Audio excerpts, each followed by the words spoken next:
Good evening. My name is Sammy LeBrasseur. Throughout history, popular culture has been guided by the ever-changing media that has come and gone throughout the lifetimes of many.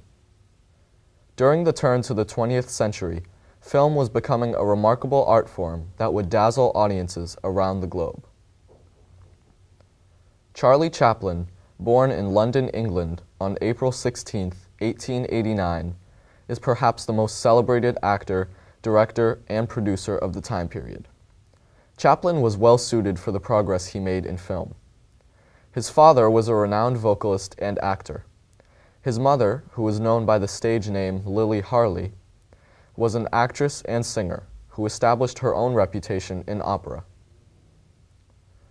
After the death of both his father and his mother, Charlie, at the age of 10, was forced to live on his own. All he had was a single brother, Sidney, who was 4 years older than himself.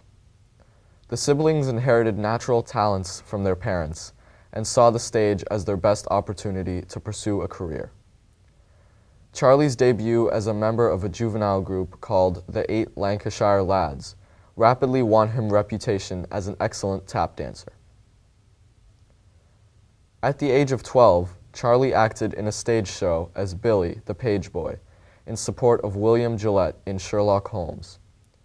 After this deal, Charlie started his career in vaudeville, a theatrical genre that became popular in the United States after the 1880s.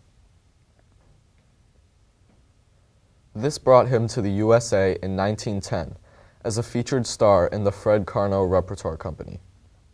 Once in America, Chaplin became an immediate favorite amongst the American viewers, particularly with his characterization in a sketch entitled A Night in an English Music Hall. When the Fred Karno troupe returned to the United States in the fall of 1912 for a repeat tour, Chaplin was offered a film contract. His first big scandal was during World War I, during which time his loyalty to his home country, England, was questioned. He had never applied for U.S. citizenship, and Chaplin claimed that he was a paying visitor to the United States. Many British citizens called Chaplin a coward and a slacker. His career's unconventionalities created suspicion with the FBI, and they accused him of using communist propaganda in his films. On November 15, 1913, Chaplin agreed to appear on a show once again after his commitment to vaudeville gradually decreased. He joined the Mack Sennett and Keystone Film Company. His success there as an actor triggered others' desire to have him as their own actor. As Charlie's career progressed, he began to seek more independence with his filmmaking. He began to produce his own films. Chaplin's The Kid of 1921 introduced Jackie Coogan to the screen, one of the greatest child actors the world has ever known. A Woman of Paris of 1923 was a courageous step in the career of Charlie Chaplin. After having made 70 films in which he had appeared in each scene, Chaplin directed this film in which he walked on for a few seconds as an unbilled and unrecognizable extra, a porter at a railroad station. Until this time, every film had been made a comedy, whereas A Woman of Paris was a romantic drama.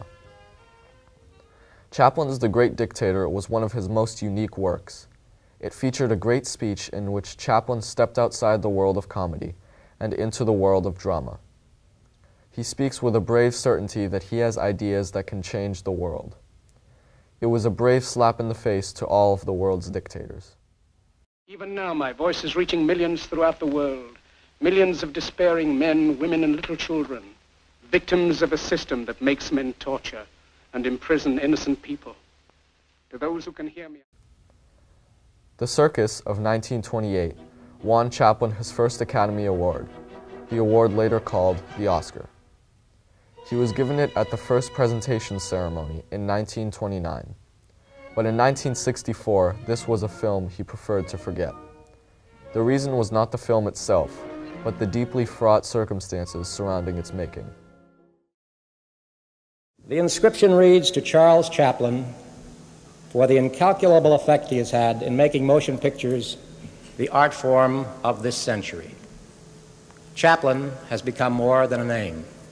It is a word in the vocabulary of films.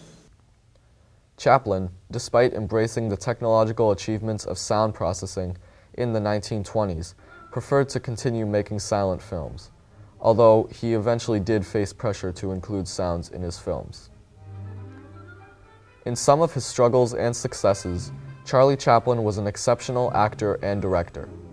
His films were well put together, and he certainly did have the talent of his parents, which is one of the reasons we remember him today. Charlie Chaplin will be most remembered for the comedic emotion he brought to silent films.